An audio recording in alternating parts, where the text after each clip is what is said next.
Voilà, donc vous aurez vu que quand il s'agit du bien-être de l'enfant, la parité femmes-hommes n'est pas complètement respectée, donc je suis désolé pour les pères qui s'en occupent mal. Oui, c'est moi qui l'ai constaté tout seul. Avant qu'on descende dans le pôle enfant, ce que je vous propose, c'est de regarder un petit reportage qui va montrer ce qui se passe ici.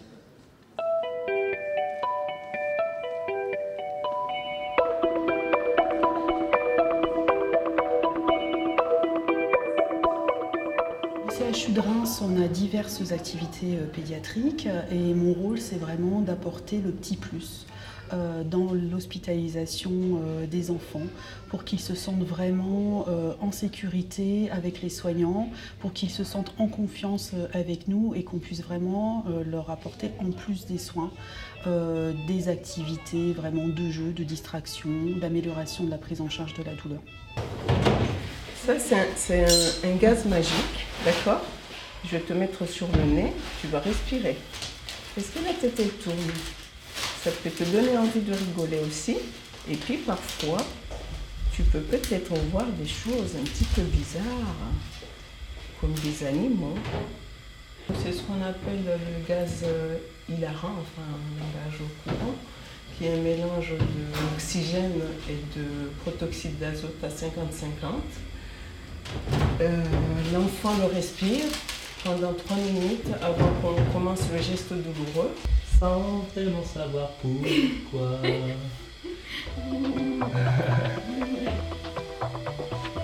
Et toi, tu la connais par cœur, je parie, la chanson? Ouais, allez, vas-y, on t'écoute.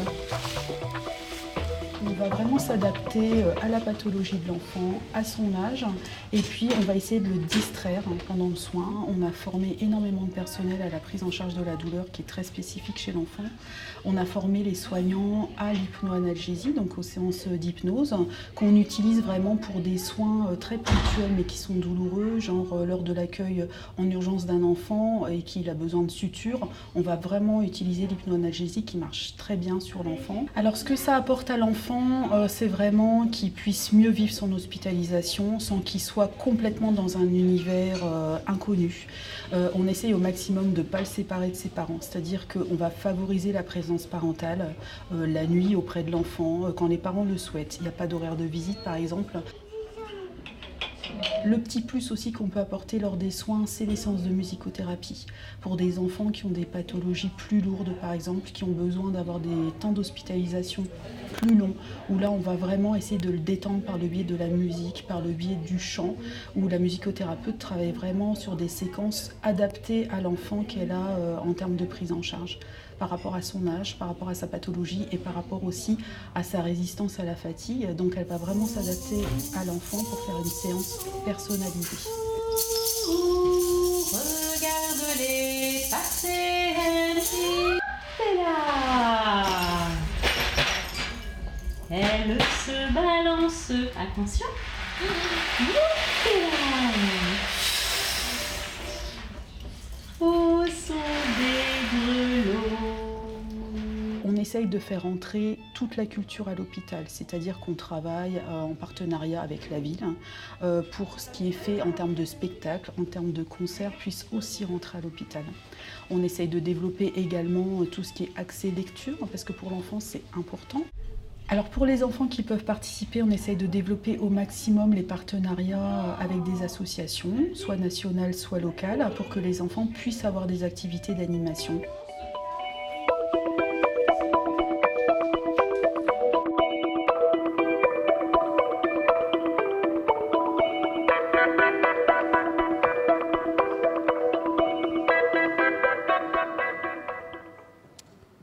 Voilà, donc on a vu de très nombreuses activités dans ce film. Professeur Bednarek, vous qui êtes la chef du pôle femmes, parents, enfants, est-ce que vous pouvez nous expliquer en quoi est-ce qu'effectivement le bien-être fait partie intégrante du projet de soins?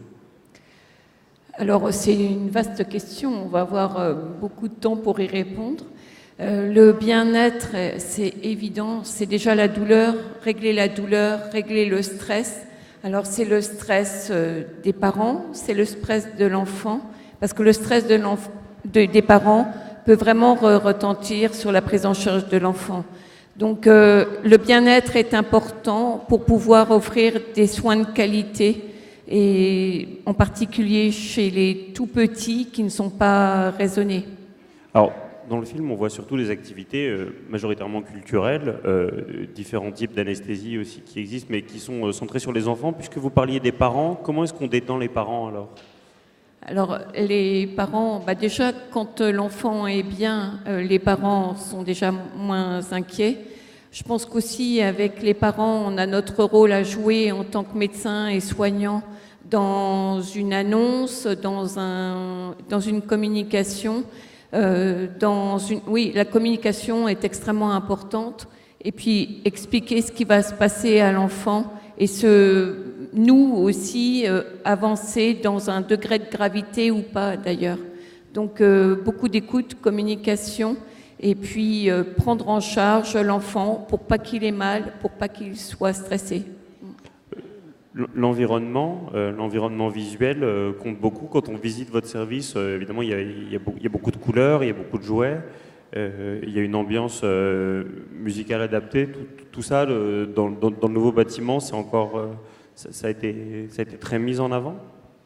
Alors la décoration, on vient d'emménager. L'ensemble des bâtiments ont été emménagés il y a à peine un mois.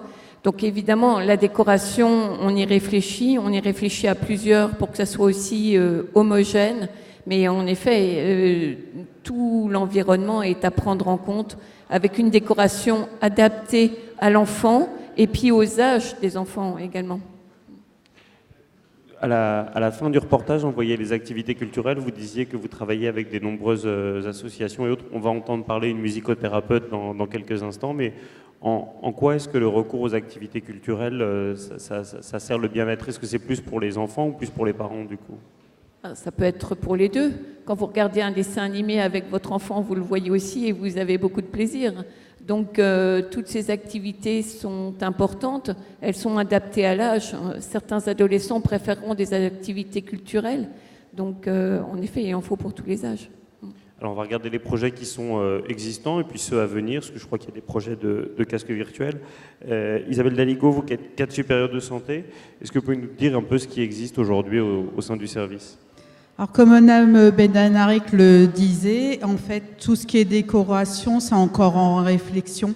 Je pense que c'est important, effectivement, d'harmoniser et puis d'adapter la décoration aux locaux et aux âges qu'on accueille. Actuellement, on a un artiste qui est en train de travailler avec les enfants hospitalisés sur un projet de dalles ludiques, en fait, où Madame Elmerich, elle va vous en parler parce qu'elles vont être situées vraiment sur le secteur des urgences pédiatriques. Oui, c'est un projet qui a été rendu possible grâce aux dons du comité américain qui s'articule sur plusieurs éléments. Premièrement, la mise en place de dalles ludiques. En fait, le principe, c'est des dalles très colorées qui vont venir remplacer les dalles blanches actuellement qui sont très basiques. C'est l'invention d'un monsieur qui s'appelle monsieur Patrick Gaubourg, qui a déjà équipé plus de 90 hôpitaux, surtout en France, mais également en Suisse. Et il est en train de s'implanter un petit peu au Canada et aux États-Unis. Et c'est un projet qui est fait pour les enfants, par les enfants, puisque c'est les enfants qui sont les créateurs, les dessinateurs. Toute cette semaine sont organisés des ateliers avec monsieur Gaubourg.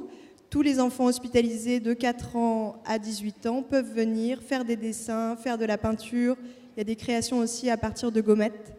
Et toutes ces créations sont récupérées, numérisées, un petit peu transformées par monsieur Gaubourg, qui en fait des œuvres qui sont des jeux visuels, des énigmes, plein de choses qui vont venir colorer les zones de soins.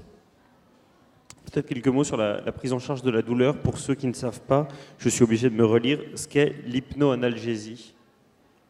Alors pareil, l'hypnoanalgésie, on en a parlé un petit peu. En fait, c'est vraiment amener l'enfant à réfléchir à autre chose que le soin qu'on est en train de lui faire. L'hypnoanalgésie, ça se situe aussi sur le secteur des urgences pédiatriques. Donc je vais laisser Madame Elmerich en parler mieux que moi.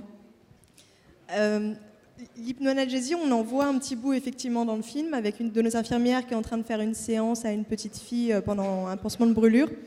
Pour comprendre vraiment l'hypnoanalgésie, il faut avoir en tête que la perception de la douleur est quelque chose de complexe, avec une part sensorielle qu'on prend en charge avec du Doliprane, avec d'autres antalgiques plus forts éventuellement en intraveineux, la crème EMLA, le Calinox qu'on voit également dans le film. Mais il y a également des composantes affectives, cognitives, comportementales. Et c'est là qu'à la place de l'hypnoanalgésie. Si on détaille un petit peu, on a le mot hypnose. On est loin de l'hypnose de spectacle, hein. On est vraiment dans l'état d'hypnose qui est un état naturel, hein, qui est une forme de rêverie que tout le monde à un moment donné a déjà expérimenté. C'est l'exemple du trajet en voiture. Vous rentrez chez vous, vous conduisez de manière en laissant votre esprit un petit peu dériver et vous êtes déjà arrivé à destination en ayant conduit de manière totalement automatique. Les soignants formés à l'hypnoanalgésie permettent à l'enfant d'arriver à cet état de rêverie avec l'évocation de souvenirs agréables, de pensées, de sensations un petit peu différentes, qui l'extrait du geste douloureux. Et en ayant réduit l'anxiété, on réduit la perception douloureuse. Et c'est d'autant plus intéressant chez l'enfant parce que, d'une part, il a une richesse, un imaginaire très très riche, et d'autre part, sa vulnérabilité. Alors parmi les autres projets qu'on a vus dedans, donc il y a la musicothérapie. Isabelle Bégon, vous êtes musicothérapeute. Est-ce que vous pouvez nous expliquer ce que vous avez mis en place au sein de l'hôpital, à la fois avec des ateliers individuels et puis collectifs? Très bien. Écoutez, j'interviens depuis maintenant quelques années, surtout le CHU en pédiatrie, dans tous les services. Donc j'interviens à hauteur à peu près de 2 fois par semaine dans chacun des services. La prise en charge se fait donc sur indication de l'équipe pluridisciplinaire lorsqu'il y a justement des hospitalisations au long cours et des enfants qui ont besoin d'une aide et d'un soutien un petit peu plus important justement pour les aider en fait dans leur développement global, on va dire. Est-ce que vous pouvez nous faire vivre une séance? Comment ça marche la musicothérapie? Comment ça fonctionne la musicothérapie? Écoutez, le monde de la musique et le monde sonore est un domaine qui touche en fait chaque être humain. L'enfant est un enfant vulnérable puisqu'il est en construction, donc forcément ce domaine-là le touche particulièrement. Donc on va essayer le musicothérapeute va essayer de faire signe à l'enfant justement pour s'ouvrir, hein, tenter aussi d'émaner vers sa capacité créative, de communication et en tous les cas de donner toutes ses potentialités dans le verbal et le non-verbal, en tous les cas quand il est tout petit, pour pouvoir s'exprimer. Donc j'utilise des instruments de musique, j'utilise beaucoup ma voix aussi également, et toutes les choses sont très différentes en fonction des âges. Donc je les prends en fait dès qu'ils sont bébés jusqu'à l'adolescence. Ça s'adresse aussi bien sûr aux parents quand ils sont présents, hein, pour un soutien aussi de la diade, de la triade, de la famille dans la globalité, on va dire. Est-ce qu'il y a des pathologies sur lesquelles c'est plus efficace que d'autres, sur lesquelles vous constatez plus d'effets? Je ne pourrais pas parler de pathologie, je vous parlerai simplement d'enfants isolés, en fait, d'enfants retirés de sa famille et qui est aussi ici, déjà donc en construction premièrement, deuxièmement donc isolé de son contexte. Et c'est pas une pathologie particulièrement, on s'adresse pas à une pathologie, mais on va justement aller susciter ce qu'il y a de vie, hein, de vivant en fait, hein, aussi chez l'enfant pour l'expression et la créativité et lui permettre de s'exprimer. Et le fait de travailler en groupe, c'est aussi pour lutter contre cet isolement, pour qu'ils se rapprochent les uns des autres, alors ça fonctionne? Oui, il y a une partie de ça, une partie d'expression et de mieux-être et de bien-être, hein, surtout justement de favoriser tout ce qui fait que l'être humain est un être communicant et ouvert en fait sur le monde. Donc bien sûr, on crée du lien en musicothérapie, hein, par les échanges qui se passent avec... Voilà. Mais la meilleure façon, c'est de voir, en fait, finalement, parce que rien n'est pareil et tout bouge et tout est fait en fonction du moment présent. Donc, la musicothérapie, s'il faut, elle peut apaiser, elle peut stimuler, elle peut éveiller et elle peut aussi parfois endormir. Hein. La séance, en tous les cas, peut amener aussi à ça. Donc, ça va dépendre et il faut être très attentif à tous les signes. Et jamais oublier que l'enfant, c'est lui le chef d'orchestre dans l'histoire. Voilà. On transmettra au futur chef d'orchestre. Juste quelques mots sur les services qui vont se développer. Alors, je ne sais pas laquelle de vous deux veut me parler des projets des casques virtuels que vous avez. Alors, les casques à réalité virtuelle, en fait, on a un projet de recherche où on va essayer de les utiliser sur des enfants en oncohématologie et pédiatrique, sur des soins très ponctuels. Ça peut être par exemple la ponction lombaire ou les prises de sang. Et puis on va voir vraiment la différence que ça peut apporter lors d'un soin qu'on sait douloureux. Professeur Almerich, quelques mots sur les impacts de l'ensemble de ces activités. Si, oui. Non, vous êtes bien. Oui, non, vous êtes docteur. Je me trompe dans mes titres. Je ne suis pas. C'est pas grave. J'ai pris un peu d'avance, quoi. Quelques mots sur l'ensemble des impacts de ces activités sur l'enfant. Ce que vous avez entendu.